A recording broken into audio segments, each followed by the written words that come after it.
storyteller and entertainer, and he's fresh from on-location shooting of a sequel to one of the highest-grossing films of our time, The Hunger Games, which just won 5 People's Choice Awards.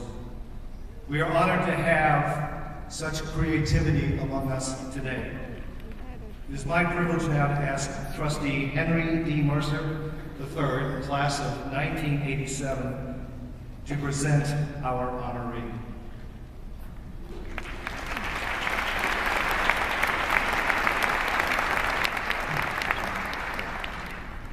President Gaffney, it is my personal pleasure and honor to present Jon Kilik for the degree of Doctor of Fine Arts, honoris causa.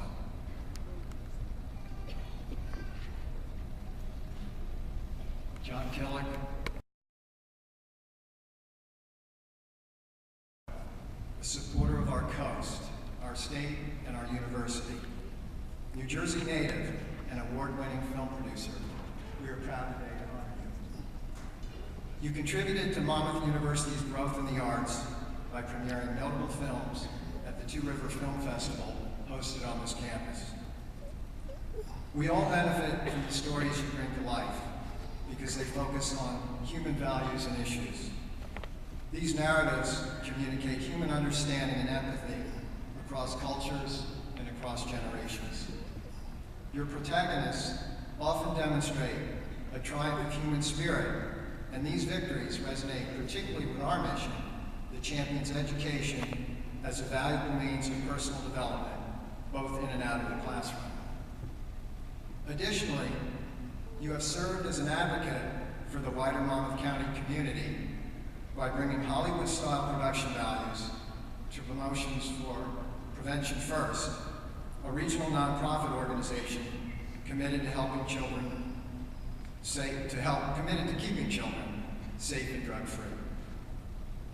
You have won multiple awards and have received many Oscar nominations for your films such as Dead Man Walking and The Hunger Games, which are bold stories that reveal powerful human struggles. You have been honored as well for films that are equally evocative subject matter, like Babel and The Diving Bell and the Butterfly. Indeed, Spike Lee's masterpiece, Do the Right Thing, that you helped to develop and produce, is now included in the permanent film collection of the Smithsonian. For your extraordinary success as a film producer, for sharing your expertise with Monmouth's film students and patrons, and for your persistence in delivering films that allow the voices of humanity to be heard, we are privileged to present you with this honorary degree.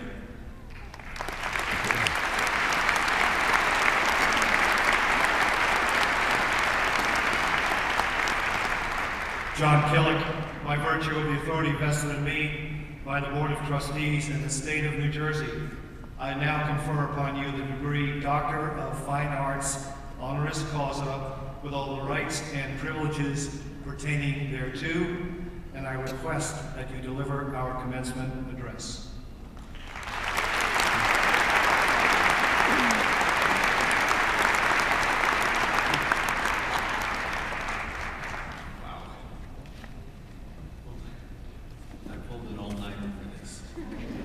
Some things never change, except for Wikipedia and Google. This will not be political. It's about education, community, and values, and it's for you. It's also for your parents. You can never imagine just how proud they are until one day you'll be sitting in their seats. It'll happen all too fast.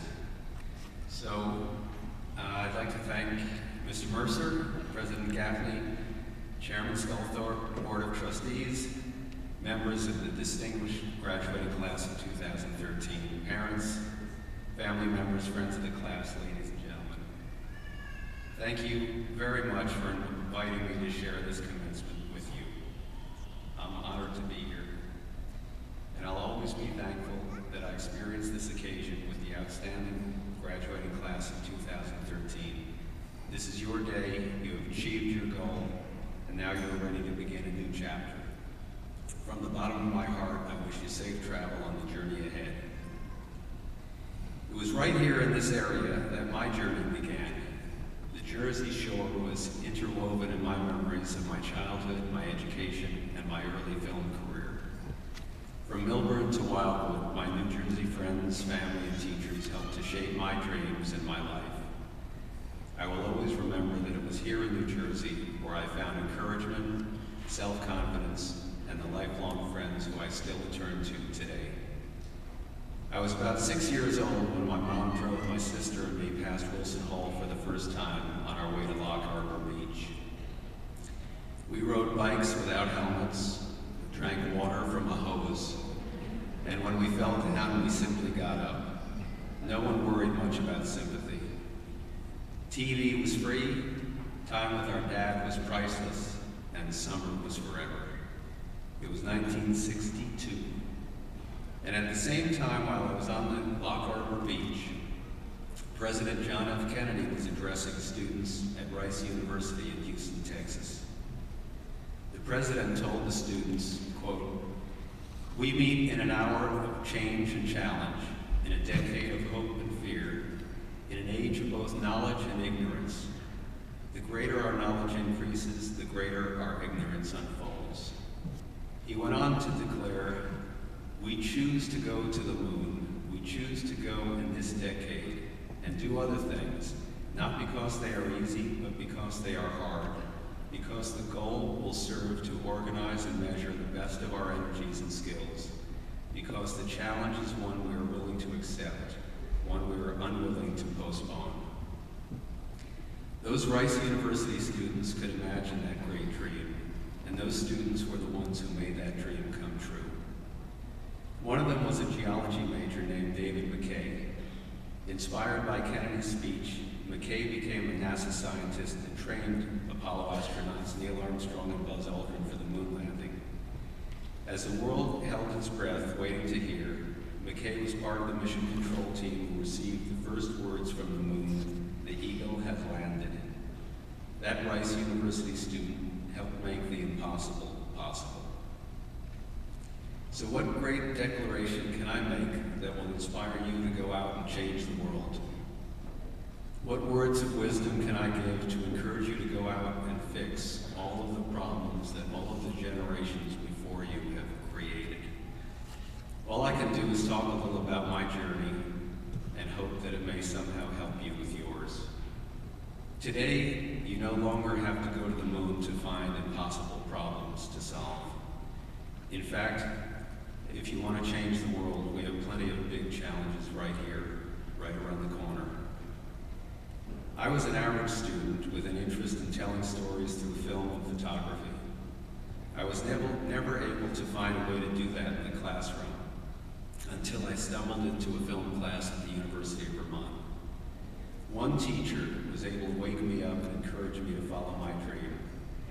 I am forever in his debt, and he reminds me of it often. After graduating from the University of Vermont, I moved to New York to begin what I hoped would be an exciting career in the movie business. Without a job, I called one of my grade school friends from New Jersey who was working and living in the city. I asked him if I could sleep on his couch. He told me he hadn't yet been able to purchase a couch, but if he had one, he would gladly let me sleep on it. We were walking down Columbus Avenue around 90th Street and found the ugliest little 4-foot plaid couch you've ever seen that someone had just left for the trash. It was my first bed in New York City. A few weeks later, I got my first job as a production assistant thanks to a University of Vermont alumni who was working in New York as an assistant director. So after 4 years of college and a few odd jobs, there I was standing on the corner of Bleecker and McDougal Streets at 3 o'clock in the morning, asking the denizens of Greenwich Village to please cross to the other side of the street, we're making a movie. I could hear my poor mother's voice in my head saying, "It's not too late, you can still apply to grad school." Well, I hung in there and followed my heart, and 6 years later, I finally got to produce my first film entitled The Beat. It was truly the lifelong break I had dreamed of, and I was ready to seize the moment. The movie opened at the Waverly Theater in New York, just a few blocks from where I worked that first day in the business. This is what the critics had to say. Quote, "Make no mistake, this story is preposterous. It is perfect for coffee-sipping, beret-wearing losers. Nothing can save this pathetic waste of film." There's more to the review, but that was the good part. The movie closed in 1 week. Needless to say, I've had to take a lot of criticism over the years and learned how to deal with failure. There's a Tibetan saying, even if you have failed at something 9 times, you have still given it effort 9 times. I think it's important to remember that and to have patience and optimism and determination. There are many obstacles that line our path as we weave our way through this complex, materialistic, technological society. So what can we do, and how can I advise you on how to live a happy and successful life and make the world a better place? First, know that success is defined in many ways.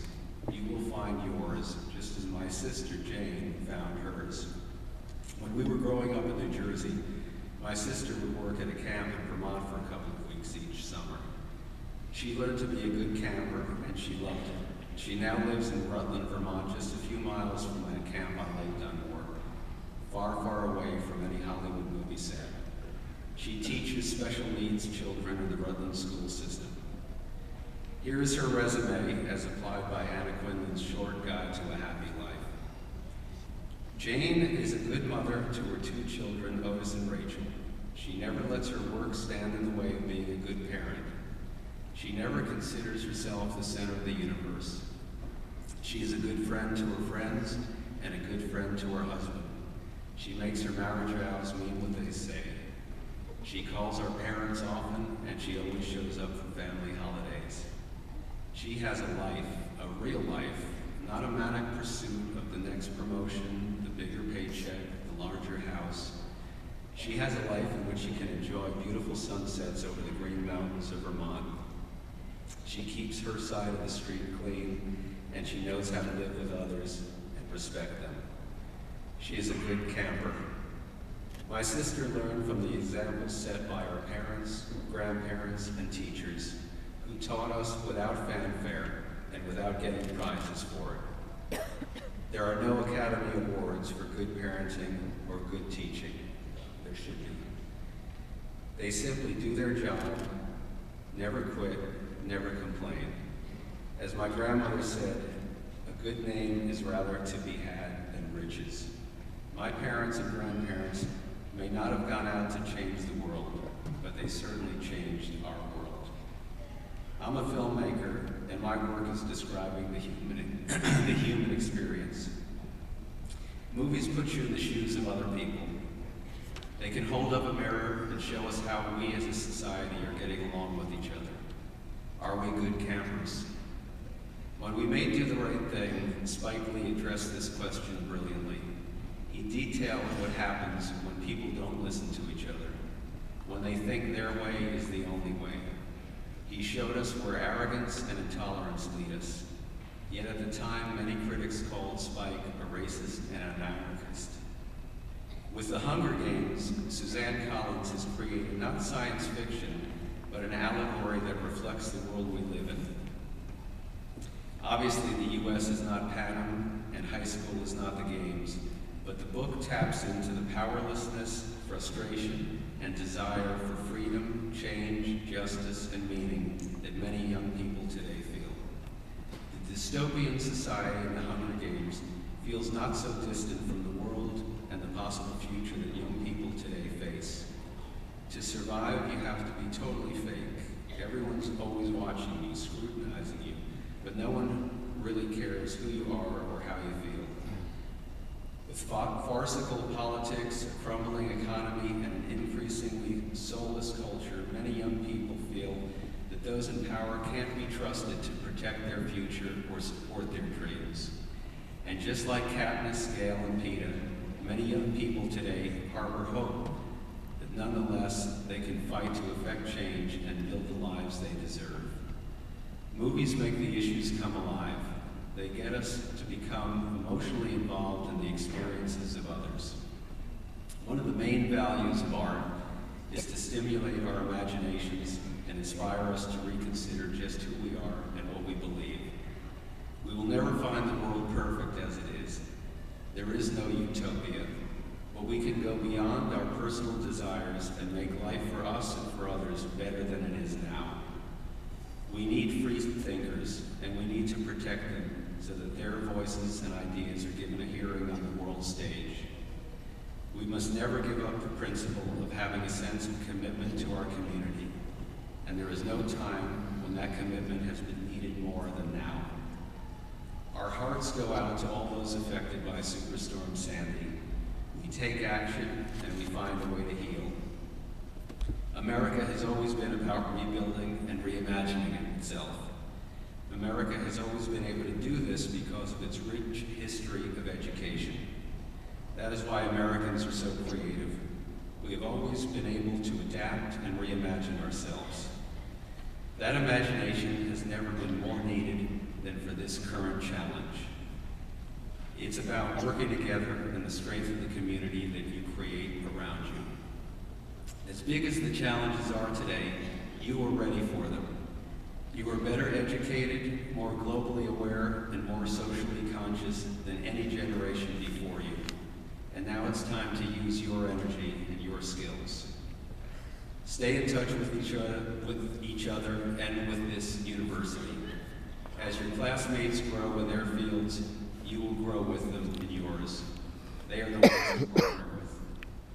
At the same time, don't let the world consume you. Don't lose sight of the beauty around you. Take time to smell the roses and give some roses. In college, learning how to get along with people in the dorms and the houses off campus was as important as anything I learned in the classroom. I learned how to be a good roommate and a good friend. My friends then are still my friends today, and if you are really, really lucky, these people around you today will be part of your life for the rest of your life. Finally, I just want to say we are a family, and this university is your surrogate home. Those alumni who came before you have established a great tradition of caring and encouraging. What teachers and alumni made possible for people like me, they offer now to you. Don't forget each other, don't be a stranger, come back here. And whether your passion brings you to an elementary school in Rutland, Vermont, a movie set in Hollywood, the next manned space mission to the moon, or making things better and safer right here at home, be a good camper. I have faith in you. Now go get them, Monmouth University class of 2015.